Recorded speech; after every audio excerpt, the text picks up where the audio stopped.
বাংলাদেশের বোর্ডের এখনো তেমন কোনো অর্জন আমাদেরকে দিতে পারেনি।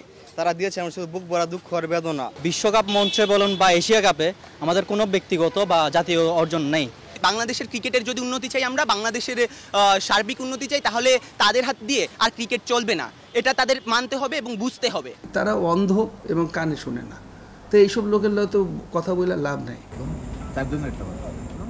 নেপাল, আফগানিস্তান, আয়ারল্যান্ড কিংবা নেদারল্যান্ডস ক্রিকেটটা খুব একটা সমৃদ্ধ নয় এই দেশগুলোতে। তারপরেও টানা বাজে সময় পার করলে বোর্ডে আসে পরিবর্তন। ভারত, পাকিস্তান, শ্রীলঙ্কায় তো ব্যর্থ হলেই বাদ পড়ে যান অনেকেই। তবে এক্ষেত্রে ব্যতিক্রম বাংলাদেশ। কখনো ক্রিকেটারদের উপর দায় চাপিয়ে, কখনো বা অল্প সফলতায় সন্তুষ্টির গল্প শুনিয়ে জায়গাটা ধরে রাখেন বিসিবি কর্তারা। তবে এতে লাভের চেয়ে ক্ষতিটাই বেশি হয় দেশের ক্রিকেটের। বিগ বাজেটের বিসিবি হওয়া সত্ত্বেও আমরা কেন দলকে সাফল্য এনে দিতে পারতেছি না, এটা আমাদের জনগণের কাছে বড় প্রশ্ন হয়ে দাঁড়াইছে। অনেকে রাজনৈতিকভাবে বা পলিটিক্স যেটাই বলেন ওইভাবে খেলতেছে। এর কারণেই কিন্তু দেখেন আমাদের টপ অর্ডার কিছু করতে পারতেছে না, মিডল অর্ডারের উপর চাপ যাচ্ছে, লো অর্ডার তো ব্যাটিংই করতে পারে না। তাইলে এটা দোষটা কার? নগদের কাছে সব গ্রাহকই প্রিয়, তাই তো সারা দেশে ক্যাশ আউট চার্জ সবচেয়ে কম।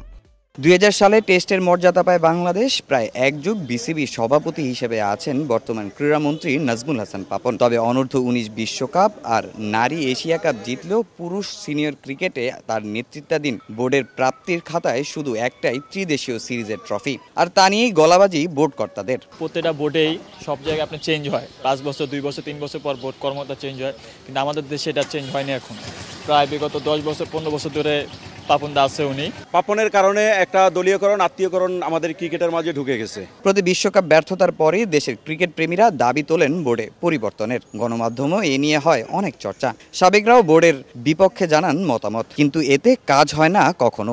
গোড়ার থেকে যদি ঝামেলা হয়, আপনার আগার থেকেও ঝামেলা হবে। তা আমাদের গোড়ার থেকেই সমস্যা। এখন কি বাংলাদেশ ক্রিকেটে এরকম জায়গায় চলেছে, এখন মনে করে যে নদী ভাঙা আরম্ভ করছে। এটা যদি আপনি যদি না বাদ দেন, এটা কিন্তু আর থামবে না। হ্যাঁ, এই ক্রিকেটটা কোথায় যা থামবে আপনি চিন্তা করা পারবেন। কিন্তু ব্যর্থতার বেড়াজাল থেকে বের হতে না পারায় আশার আলোর অপেক্ষায় ক্রিকেট প্রেমীরা।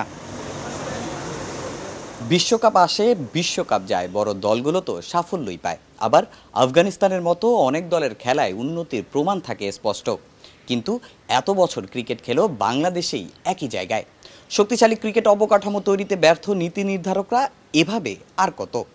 সমর্থকরা বলছেন এবার অন্তত যোগ্যদের জায়গাটা ছেড়ে দেওয়া উচিত চেয়ার আঁকড়ে ধরে রাখা বিসিবি কর্তাদের।